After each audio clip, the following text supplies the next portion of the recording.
Thanks for listening to the AZ Wildcats podcast. I am your host, Mike Luke, joined by Jason Shear. Jason Shear coming to us live from the asylum that we were talking about on last week. Hello, Jason Shear. I'm going to move because of those blinds are in the way.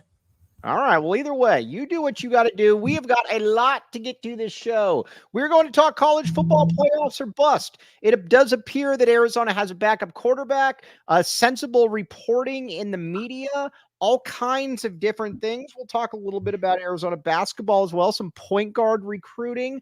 But first, Jason Shear, I was thinking about this. Dino Babers made some headlines when he said that he is that Teteroa McMillan was has the best catch radius of anybody he's seen other than Larry Fitzgerald. Those are high. That's high praise, my friend. He straight up said too, like when it's all said and done, T-Mac could very well be the best college receiver he's ever been around. And he's been around, he said, 40 wide receivers that have gone on to play in some capacity in the NFL.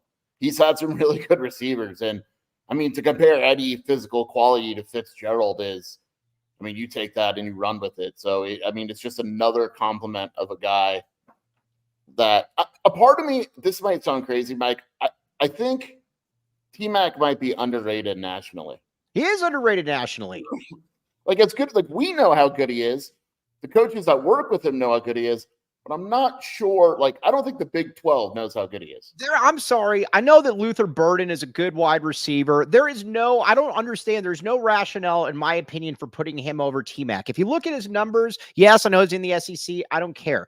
All of his numbers were against the crap teams, against the Vanderbilts, against the leftovers. He didn't. T-Mac, it didn't matter who you played. T-Mac put up numbers. And I always get these Colorado people that are like, oh, well, when Travis Hunter was matched up on him, he only had 3 catches. I don't care. That's up for Colorado to not put Travis Hunter on him. T-Mac still finished with 100 yards and a touchdown. Yeah, and just to say, because sometimes you just make up stuff, Mike, Yeah. But Luther Burden, 15 yards against Kentucky, 26 against Tennessee, 55 against Arkansas, 15 in the bowl game. But then he basically had a 5-game stretch against Middle Tennessee, Kansas State, Memphis, and Vanderbilt and LSU, where he went nuts. T-Mac does it against anybody. I guess that's my point. That's where it's I guarantee T-Mac could absolutely have put up those numbers in the SEC. You know what? I thought it was interesting what Noah said, and Noah absolutely means it as well when he said he thinks T-Mac's the best football player in the country. And honestly, I don't know that he's not. I guess we'll see. Obviously, you got the guy from Tennessee, but I'm seeing Travis Hunter on all these lists in the top 3. And honestly, I get that he plays both ways. I do not care. I will take Teteroa McMillan, my friend. Travis Hunter to me, and I've said this before, and I don't know how much better. Hunter's a two-way player, but as a corner, how much better than Takario Davis is he? Well, right. And here's the thing. And again, against Colorado, that the whole thing was, well, they only put him on him 15 snaps or whatever. Well, that's not my fault. That's not Arizona's fault that you only put him on him 15 snaps. Because he couldn't guard him. Yeah, he is too big. What people also don't get to about T-Mac is just how long, he's listed at 6'4", 6'5", whatever. But when you stand next to him, he is very physically imposing. I think that's the thing that a lot of people don't quite get about him. Well, it's what Baber said. His catch radius is insane. Right.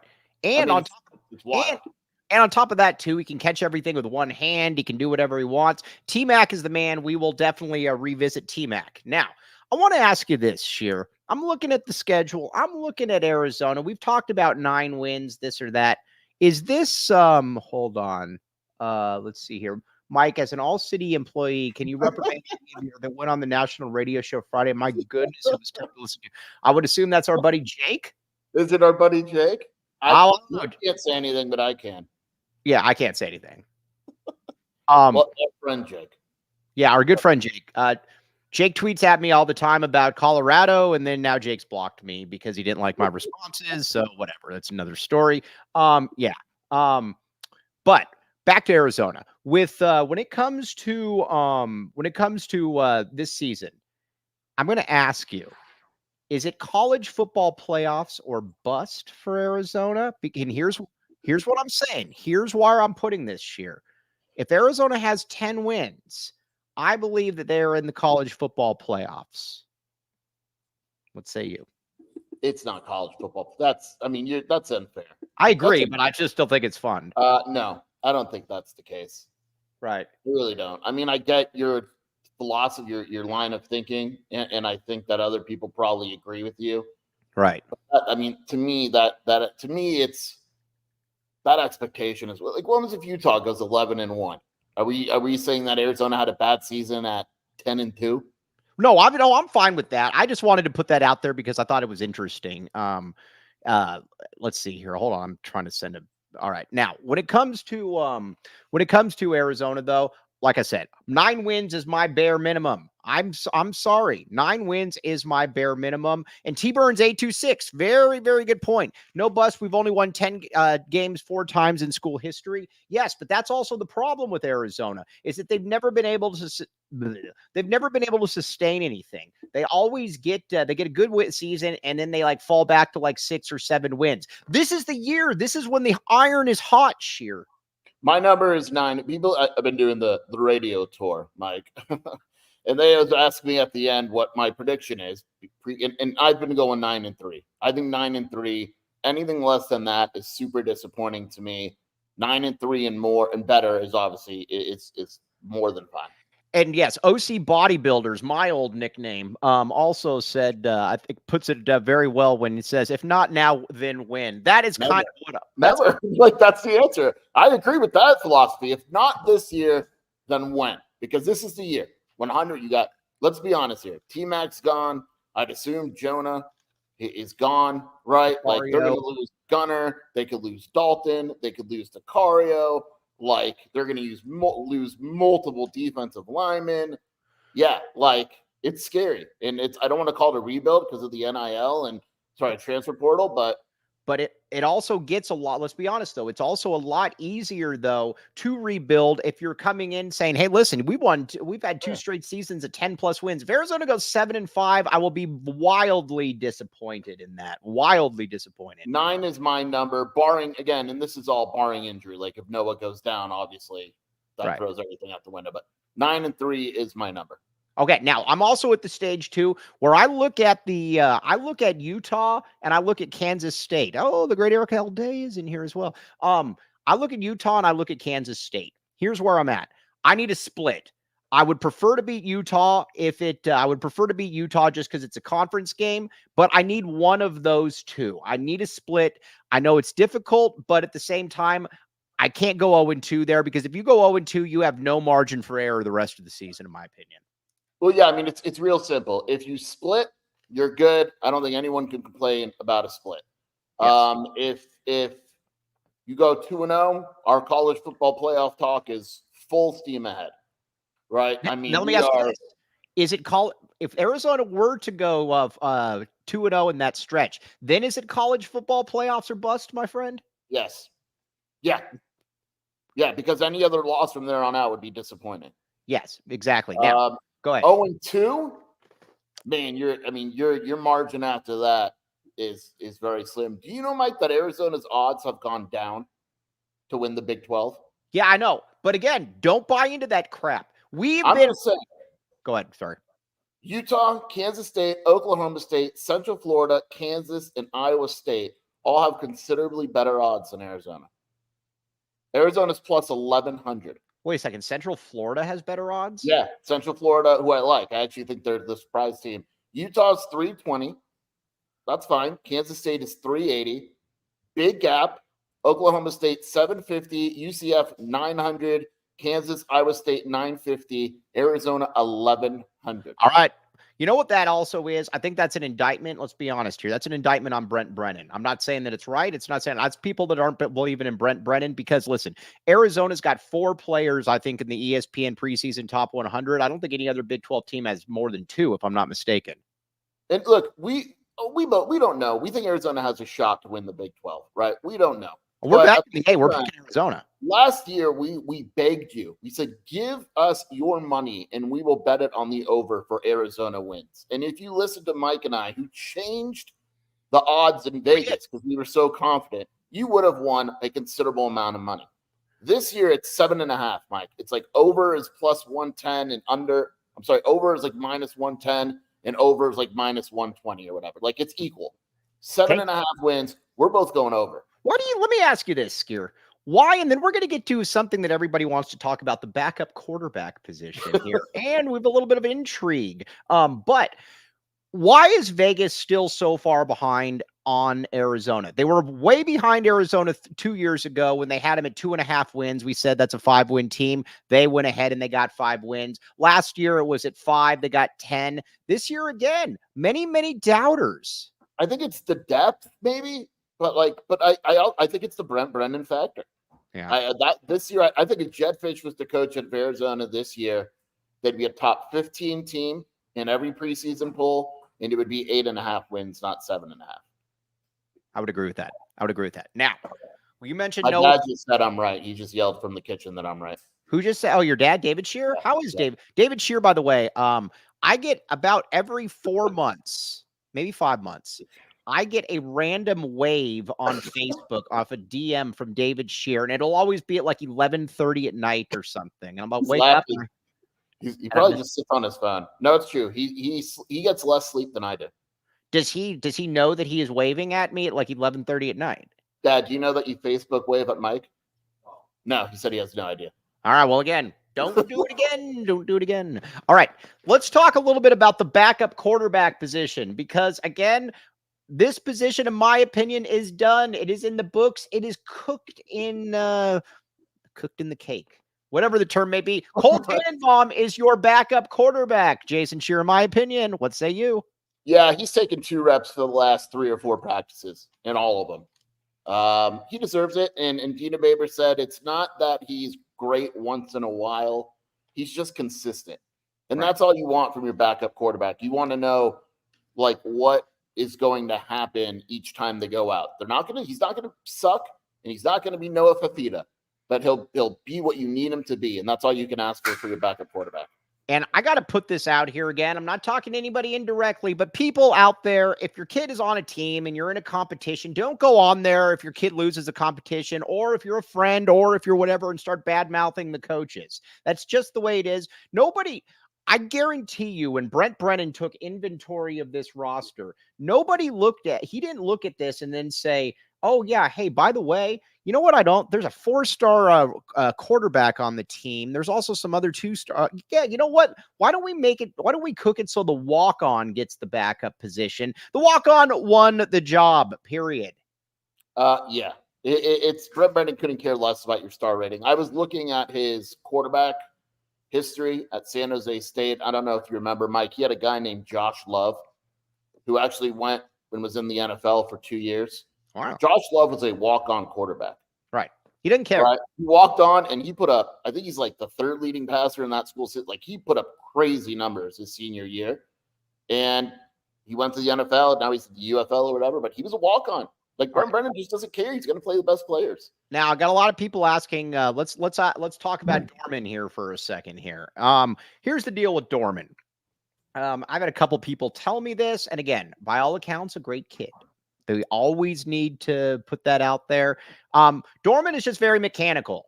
Dorman looks good when he's in the 7-on-7s. Dorman, not saying Dorman can't play, but at the same time, Dorman probably was a little bit overrated by the recruiting services. Not just Jason Shear, but overall probably a little bit overrated, period.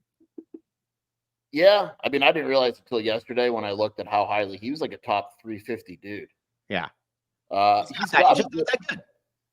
He's got a good arm. We got a good arm. Pretty accurate. It's just that I think the biggest issue is when you look at the best quarterbacks in the country at any level, they're very fluid, right? Like, it doesn't even look like they're thinking. Like, you watch Tom Brady, Pat Mahomes, and like, and it's like they know where they're going. They know, it's all natural. Dorman is very mechanical. Like, here's my first read. Here's my second read. Here's my third read. Now I'm at my second read. It causes issues for him against good defenses. And like the coach told me, and he said, listen, he said, the thing about him is, and he said, you know, he does all the work. He's got, like you said, he's got a big arm, but everything, it's not a fluid progression. Very, very rarely, if ever, is it a fluid progression. It's there's one, he's covered. There's two, there's covered. And that's just difficult. You can get away with that in high school. You can get away with that in bowl games. You can get away with that in 7-on-7. But when you're at the Power 4 level, it's just a little bit different. And that's just kind of where it is. And with Tannenbaum, the same guy also told me that he's like, listen, man, he said, you know, he's not the most physically gifted dude in the world, but he can make the reads. He can get you in and out of the offense. He's somebody you feel fairly comfortable with. And something stood out to me too. I don't remember if it was on record or off record, but someone said he also has a swagger about him that you wouldn't expect from a backup quarterback. Like there's a certain way that he carries himself that I don't want it to seem like we're just crapping over, you know, it's more we're complimenting Cole than we're dissing Brayden Dorman, but this is the reality. Like there are no favorites. Brent Brennan's not playing any favorites. This is a whole new staff to him. You know, it's just the way it is. All right, now we are going to get to it. Don't worry about this. We are going to get to ASU, but I also want to say one other thing about this whole competition is that I get people all the time. They're like, well, why are you criticizing a college player's game on Twitter? There is a huge line for me. I have no problem criticizing how somebody plays. If I think they're good, if I think they're bad, you will never see me say anything personal about them. I'm sorry, at this day and age, if you're a Division I quarterback, I have the right to say, as long as it's not personal, that I don't think so-and-so is very good. That's not a personal shot. It just is what it is. And let me tell you something. It became a lot more prominent as soon as these dudes started getting paid. Now that you're a paid athlete, I'm saying I'm not going personal, but I'm saying whatever I want about your game because you know, we're paying you now. So this whole thing about, oh, you're picking on the lowly 18-year-old. No, first of all, they're getting paid. They're a Division I athlete. And we're not saying anything personal. But if I think a guy isn't good, I have no problem saying that I don't think they are good. So period, there it is. Now, don't worry. We will get to Jeff Sims on that note. But now, let's get back to a little bit of Arizona football. Let's OC Bodybuilders. Exactly, Mike Luke. The NIL payment changes it.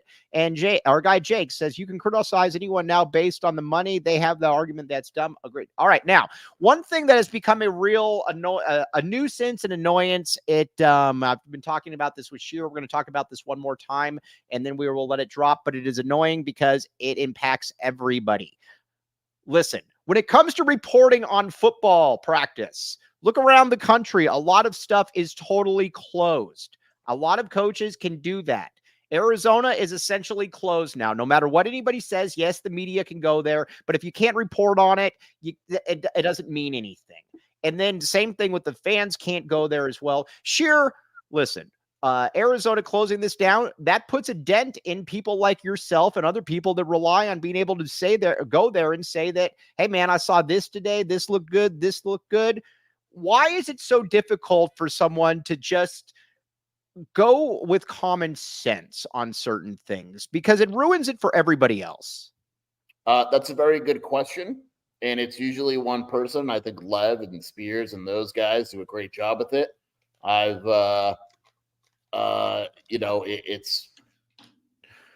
never ran into an issue ever on something that I've covered, and it's annoying. And it was going to be closed on today anyway, this weekend, but it would have been cool to go to the scrimmage on Saturday and be able to report stuff. I'll put it to you like this. I don't necessarily rely on breaking news, but I have people that talk to me behind the scenes that basically let me know what I need to know. So I don't have to worry about that per se. But for somebody like Shear, for somebody like Spears, for somebody like Lev, they rely on being able to be there. They are on the ground type reporters. And if you can't be there, and let's go over some of the other stuff again, there are just basic questions that just don't ever need to be asked. Listen, we don't like Jedd Fisch around here. Shoo. But at the end of the day, when you're reporting that Jedd Fisch is swearing at practice, Jedd Fisch would have been well within his rights to close things down right there, Shear. Because again, that is not something that if I can't trust you on that, I can't trust you on anything. I think there was an issue with the Rich Rod with the same guy where Rich Rod said, I'm closing practice. The practice was closed the next day, and then Burke was able to kind of massage the situation and open it back up. But it's just, if it's a pattern, like, figure it out, man. Like, Right. it's wild. And nobody, again, you're covering college football. Nobody's saying for you to look the other way if, somebody's getting hit in the head with a barbell or something. But at the same time, this isn't you don't need to be Carl Bernstein on every single issue. You don't need to ask things. Again, you don't need to ask about a daughter dating a player on the team. Nobody else is asking that. Nobody else is reporting that Jedd Fisch is swearing at practice. Just figure it out, man, because you ruin it for everybody else. Yeah. Yeah, I don't know. I mean, I don't know what else to say. Like, it's a privilege to go to practice, and it's something that 99.9 of us take seriously. And yeah. Do you think, now let me ask you this, do you think when it comes down to it that there's this kind of, well, I don't really care, I'm going to do what I want to do type thing, and I'm not going to I don't really give a hoot about what anybody else feels? Is that basically what this comes down to? Yeah, absolutely. This is, I don't care about anyone else. I'm in it for myself. And even though only 5 people watch my show or listen to it, I'm still going to do what I want. Absolutely. It's completely selfish. There's no other reason why you would do it. All right. Very, very annoying. We do not like that. Okay. Now also, Glenn's in here. Glenn, by the way, Sheer, I believe you have a secret admirer in Glenn. I do. Glenn. I think Glenn's a good dude, but Glenn very much enjoys every single tweet that Jason Sheer puts out there. Glenn, listen, if you want to become a member of Wildcat Authority, we'll show you where you can at the end. But again, Sheer, I think that you might have a secret admirer in Glenn. I'm just saying. I'm not sure it's a secret either. Glenn loves me. Yes, exactly. Now, that is a good point. But either way, Glenn, good guy, but just try to keep the admiration, from afar, at the same time. But again, get in line when it comes to admiring Sheer. Also, Sheer, one thing that everybody is getting in line for, Sanderson Ford. Now, you might say to yourself, Mike Luke, there is no way that guy drives a cool car, a manly car, a girthy car. But Sanderson Ford says we can make Mike Luke look even better than he probably would, and that is because they can. All kinds of really good stuff at Sanderson Ford. Hey, Sheer, watch this. Get 0% for 36 months OAC from Ford Credit. See dealer for details. There is the Starliner Diner in there. That is all kinds of really good stuff, Sheer. You would agree with this. This is true. Absolutely. All right, now you might say, Glenn, that guy looks like he probably needs a car. He probably does need a car. So Glenn should go to Sanderson Ford and check it out. Glenn, you should do this. Plus 0% financing for 36 months with no payments for 90 days on a Ford F-150, Escape, Edge, Explorer, and Expedition. By the way, how cool would I look in any of these vehicles? Let's be honest here. I mean, you look cool anywhere. So, but yes, especially. Yes. But you know what would also make me look even cooler, Sheer? Shady Rays. If I was wearing Shady Rays. This is amazing. Sheer didn't even know that I was going there. But again, you might say Shady Rays, Mike Luke, those are 2 peas in a pod, 2 feathers in a hat. Glenn, it's basically like Glenn and Sheer together. They get really, really cool, and you get the best of both sides. Check it out. So, Shady Rays, here's the deal. Exclusively for our listener, Shady Rays is giving out their best deal of the season. Head to shadyrays.com and use code PHNX for 35% off polarized sunglasses. Try for yourself the shades rated 5 stars by over 300,000 people. Again, when I'm cruising up and down the street, maybe in the future with a Sanderson Ford, you will see me with the Shady Rays. They see me rolling, they hating, they coming to see me ride in Shady. Boom. Check it out. Shady Rays, use code PHNX. Okay. All kinds of really, really good stuff. Now, Sheer, let's all right. We promised we would make fun of ASU for a minute. Let's do it. Jeff Sims. Jeff Sims will be a backup quarterback for ASU, but we are excited because there's going to be many special packages that are put in for Jeff Sims running type endeavors. We're excited to see this year. This is true. Shelby just texted me about Jeff Sims. That's how big of a story this is. Yeah. I'm very excited. And we have said this before. We're not sure that there's anyone on the face of the planet that watched more Jeff Sims snaps last year. Dude. Mike and I would text about it every time they played. We would show videos. We would break down film. I am so excited to see what Kenny Dillingham does for Jeff Sims. And the underreported part of that story is, man, they must not like Bourget. Yeah, let's talk about Bourget for a second. Now, the great Erica Elday knows Bourget. Now, I actually like Bourget, the kid. I like all the kids. I leave it with the kids. You know what I mean? But with Jeff Sims, let's get to Jeff Sims for a second. I keep hearing ASU fans saying, man, just get him out there and just allow him to run. No. I feel like Kendrick Lamar. What? But I will not allow that to. Oh, look, I see Kevin laughing behind the scenes. But what? But you can't run him because he is a fumble machine. That is the problem. Sure, it wasn't. I can't tell you how many times we've watched him last year, and it generally wasn't even the interceptions that we talked about. It was generally the fumbles. That was where he really went with it. The best would be like when he was in the 2-minute drill and be like, oh, this is like him having to quickly move the offense. This is going to be awesome. And then it was a fumble or a pick or a penalty somehow, or it was awesome. I love Sims. Yeah. I hope he, by the way, Kevin Thomas, that will be our show clip. Should that be the show clip? What? This is the new fart noise. Yes. That has to be the show clip for today. That absolutely must. There's no other option, I don't think, right? Nope. The prodigious Kevin Thomas has joined. I like prodigious. I thought about this all weekend. Kevin straight out of Tucktown, straight out of the U of A. Kevin, again, give people a little bit of background on the great prodigious Kevin Thomas. Yes, so the prodigious Kevin Thomas did just graduate from the University of Arizona in May. I'm originally from St. Louis, Missouri. So Blues fan, if hockey is your cup of tea. High school? No. Not right up the road, actually. Parkway Central High School. CBC is like probably 10 minutes away. Chaminade, where Jason Tatum attended, also like 10 minutes away. So it's all. St. Louis is very underrated from a sports perspective. Yes, this is now. Look at Erica Elday. You already have an admirer, Kevin Thomas. She said, "Look at him. He's already joined more than Jacob ever did. This is great. Absolutely." So the prodigious Kevin Thomas, very good dude. Okay, now, anyways, back to where I don't even remember. Oh, Arizona State, really quickly. And then we're gonna get back to real teams. So the hold on, Corner White, then Drake saying, "Well, Glenn buzz off." But ASU, do we pretend that Taylor Kelly is good right now? Taylor Kelly, or not Taylor Kelly? What's the dude? Sam Levitt. Why am I saying Taylor Kelly? Sam Levitt. Do you think he's going to be good?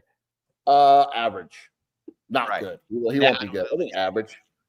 I don't think he's going to be good either, so we will see. But one last thing, though, we got to give it to Dilly. Dilly said that Jeff Sims is a Sunday quarterback. What say you? Do you see this year?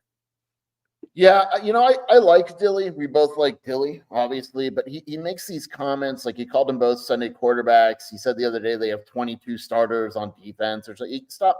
Those comments do no one any good. Dilly, nope. We're just giving you some advice. Stop doing it. Okay, now, just to be clear, Pacifico Light said, "What is Mike saying?" That is a line from the Song of the Year, Not Like Us. Check it out, and you will hear it, and then you will think that is basically Mike Lamar at this stage in the game. That's kind of that's kind of where we're at now. Defensively, I was looking at this the other day. Sheer, are the national media not giving Jacob Manu the love that he should? Because honestly, ESPN comes out with his top 100 list, and I'm sorry. I mean, listen, Arizona, I don't want to just besmirch any Arizona football players, but he is a better football player right now. Now, Takario Davis, more potential, get all of that. Jacob Manu is a better football player. Yeah, I think Jacob Manu and Nicholas Morton are the two top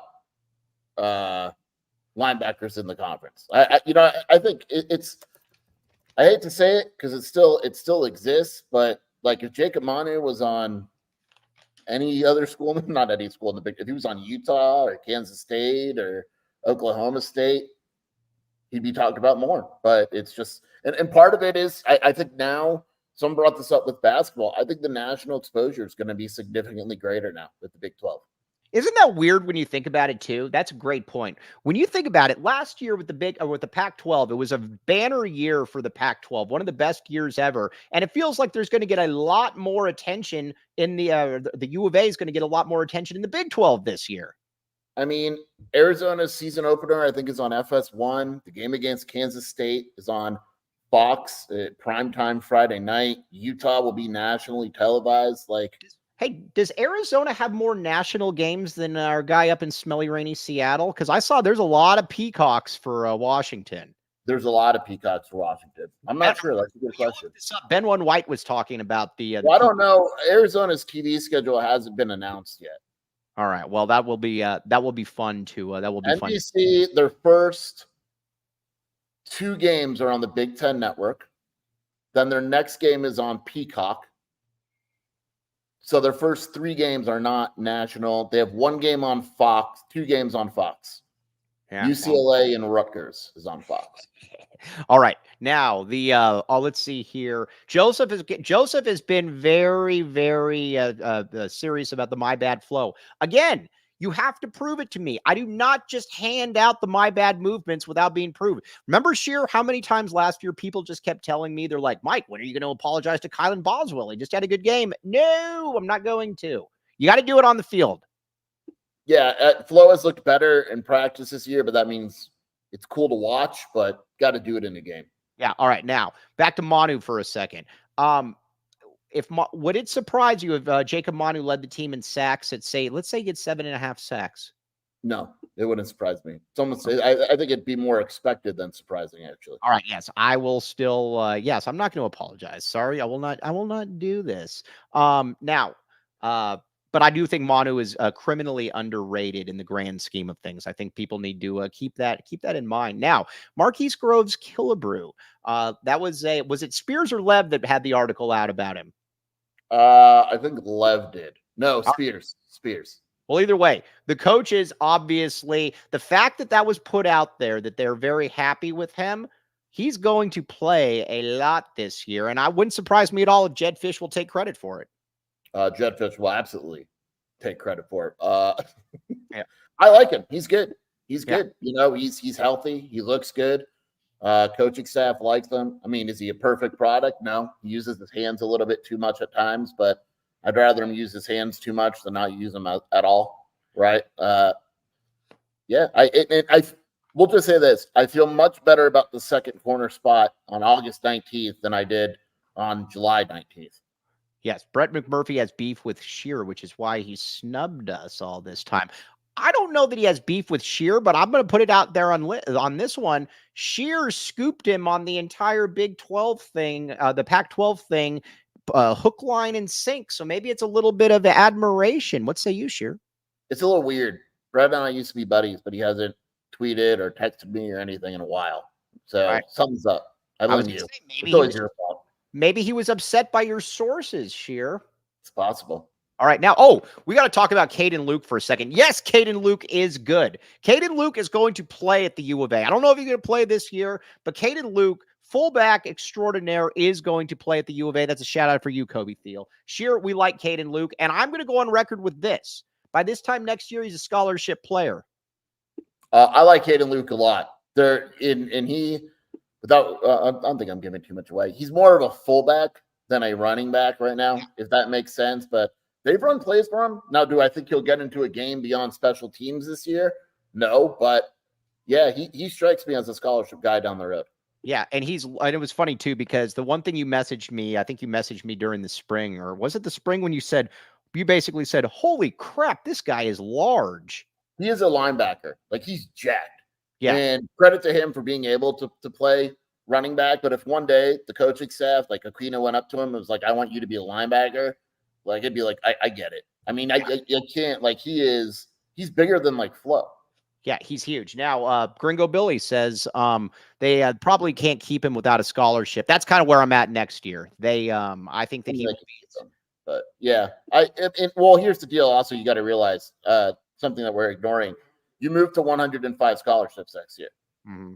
So he's getting a scholarship. He's getting a scholarship. Now, let's see here. Fullbacks. No one is better than Scattaboo. Raw. We'll take that. Now, TLN, this is a very good question. Would you rather Colorado make a bowl game or Washington go 4-8? Sheer and I have spent a lot wow. a That's lot a of really good question. Our hottest take is that we'd rather ASU make a bowl than Washington or Colorado. I said this, Sheer said this, I said this on the Sun Devil show. This is a 1-year only thing. Again, to get Dion and to get Dion out of there. But if Colorado were to play Arizona State, I would root for Arizona State. I would absolutely. I've rooted for Arizona State one time in my entire life, and you wrote the same time, rooted the same time. Yeah, we rooted on the game that we thought had he lost, Sumlin would have been gone. So we were like, it's for the better of the community, for the better of Arizona football. We needed that we were looking big picture there, and that 70-7 win. We wanted ASU to win that game because again, we needed Kevin Sumlin out of here by any means necessary. That's that game was so fun because we like at halftime, I was already done with my hot board. Like it was like 30 to 3 or whatever, and we're like, well, I'm all done here. But either way, we were doing this for the good of the team, period. That is it. But either way, those are the three teams we do not like. Everyone prefers Ben Funwhite. This is very true. Okay. Now let's see here. By the way, Sheer, we need to talk about the elephant in the room that has been ignored yet exposed at this entire time. Circle K. Yes. Now, people need to know about this. Circle K. Their gas is back working. I went there. I can prove to you that their gas went working. Dude, I got tagged in so many Circle K things with that. Again, I am aware. But either way, go back there right now. Make up for lost time. Check out Circle K. You will thank me later on this. Maybe you'll see somebody like Glenn outside of Tolleson or Ahwatukee or something filling up his truck.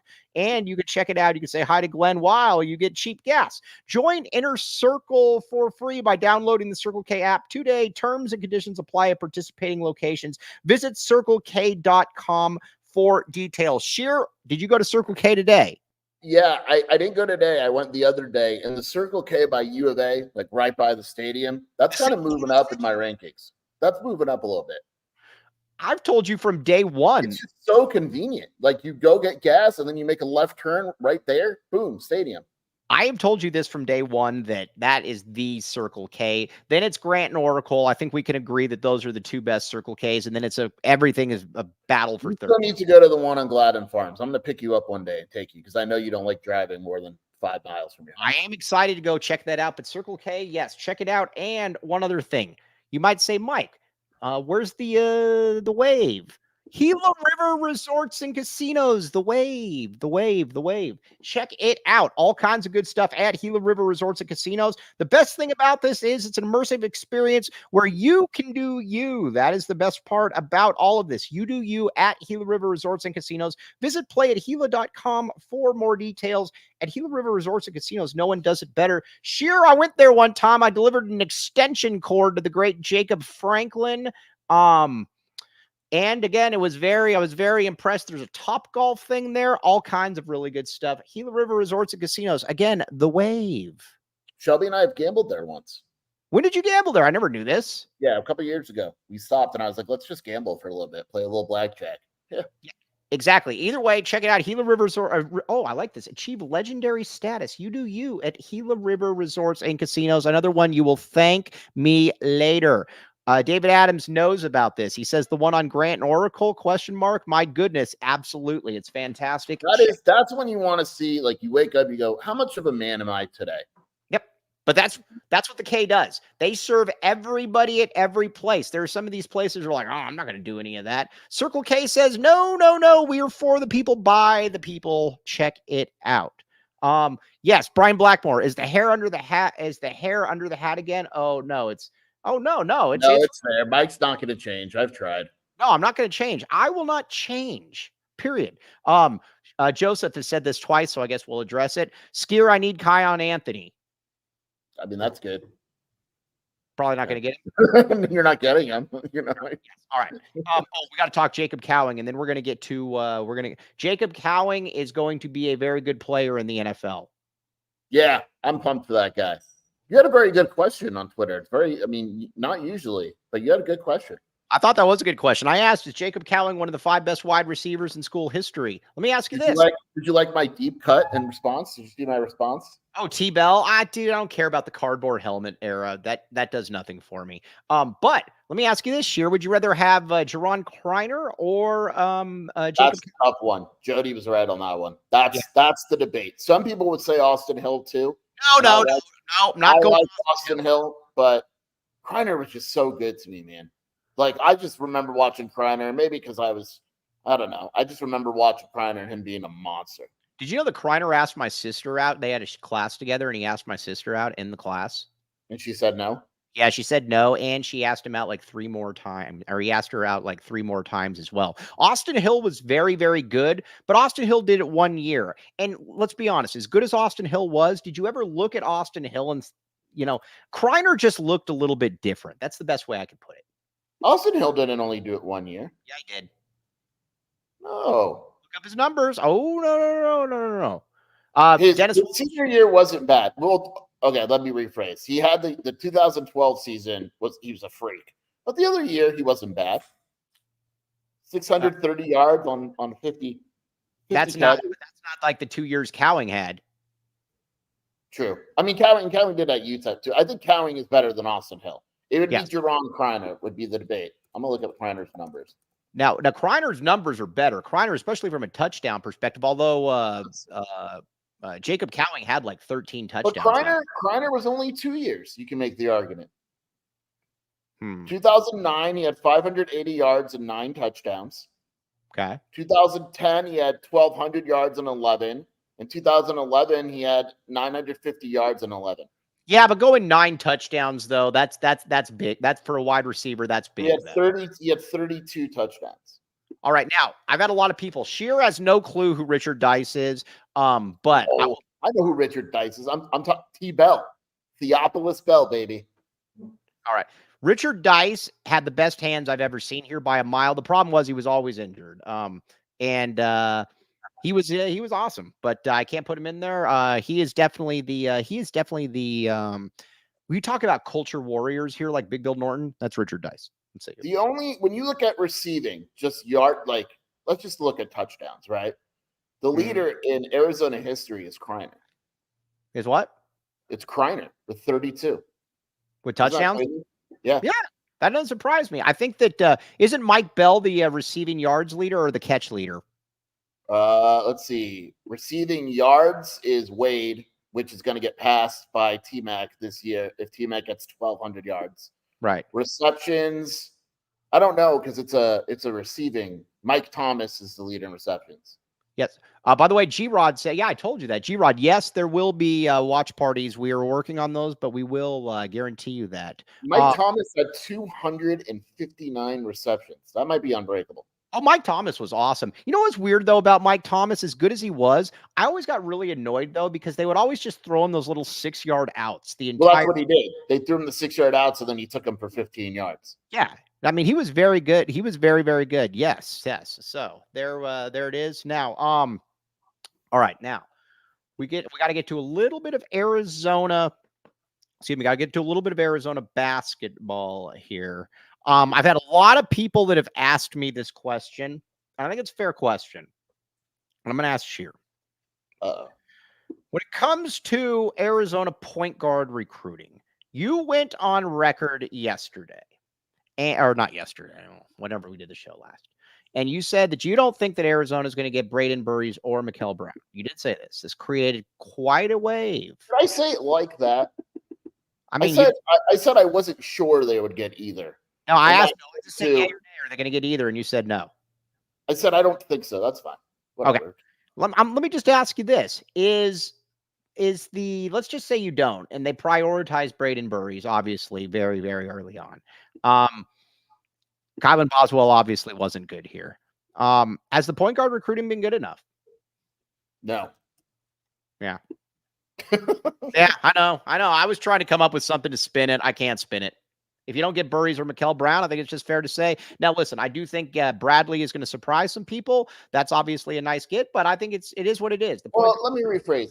the high school recruiting isn't good enough. But if they go out in the portal, if they miss those two guys and get a Jaden Bradley type of point guard, then how are we going to say it's a failure? No, I get it. But I just wanted to. Yeah, it's high school recruiting is not good enough at the point guard position. But part of that might be design. We'll talk about this more tomorrow. But has the high school recruiting been good enough? The transfer portal recruiting's been awesome. Has the high school recruiting been good enough? Probably not. Yeah. That's kind of where I'm at with that. So again, time to make up for it. Exactly. But Sheer, you caused a lot of waves. Like the Gila River resorts and casinos. All right. Now, Henry. Oh, TLN. TLN has been a big Henry Vasar fan. I will believe Henry Vasar does anything when I see it on the court. I would love to be wrong. I'd love to say my bad, Henry. I do not see it. He's the Justin Flo of Arizona basketball. Right. We've seen practices where Henry looks really good, and then he's just nowhere to be found. Henry, to me, is see it when I believe it. Yeah, that's kind of where it's. My question with Henry isn't his pure talent; it's his ability to be tough against guys that are going to come and push him around. My question with Henry is, how much do you want it? I think that's kind of what it comes down to. Do you really want this, or do you not want it? That's kind of where it comes down to for me. Yeah. So TLN, I do not need to watch Henry's highlights. Okay. By the way, Erica L. Day, everybody, do not be remiss. Join the In the Mercury chat today. What is it? It's 6? Is that what time it is? Yes, it's always at 6. All right. I have no interest whatsoever generally in women's basketball, but guess what? I will always tune in to Erica L. Day because it is a very, very good show. Check it out. Okay. Now, on that note, though, we will be back with you tomorrow. By the way, the GOAT, Brian Jeffries, will be on Wednesday, replacing Sheer. This Brian Jeffries guy, what's he ever done? But, Sheer, before we sign off, where can they find you? WildcatAuthority.com, the Wildcat Scoop podcast with Shelby. And keep an eye. We'll be able to announce it this week. There's a major deal going down with the Autograph app. It's really, really cool. It's free. I'm not announcing it yet, but I'm telling you guys, it's going to be wild. Wow. Yeah, the GOAT will be in on Wednesday. But now, also, no better time to become a PHNX diehard. Kevin Thomas, do we have this Eric Ruby read of mine by any chance? If we do, that would be great. Of course we do. We always do. Anything for you, Mike. We got you. I do not need to read this anymore. Check this out. This is the case to be made. Yes, we know this. The Die Hard membership card. You can carry that around and show it to everybody. Say, yes, I am a Die Hard. We all know that we deserve this. Access to all of our premium written content. Yes. We know this. The boss, Saul Bookman. Listen, the AZ Wildcats podcast. You want to get audio of Behind Enemy Lines? You can get that. And, of course, if you want to talk to me, you can go into the Discord lounge and you can hear all about the different fast food burgers that I like to eat. Yes. We know this. The boss, Saul Bookman. I am merely Mike Luke. Pretty good. I couldn't have done it better myself. Now, on that note, though, we're signing off for today, but we will be back with you tomorrow. For Mr. Jason Sheer, I am merely Mike Luke, the great, the prodigious Kevin Thomas behind the scenes. We will be back with you tomorrow. TTFN, you've been listening to the AZ Wildcats podcast. We all silly like the mayor.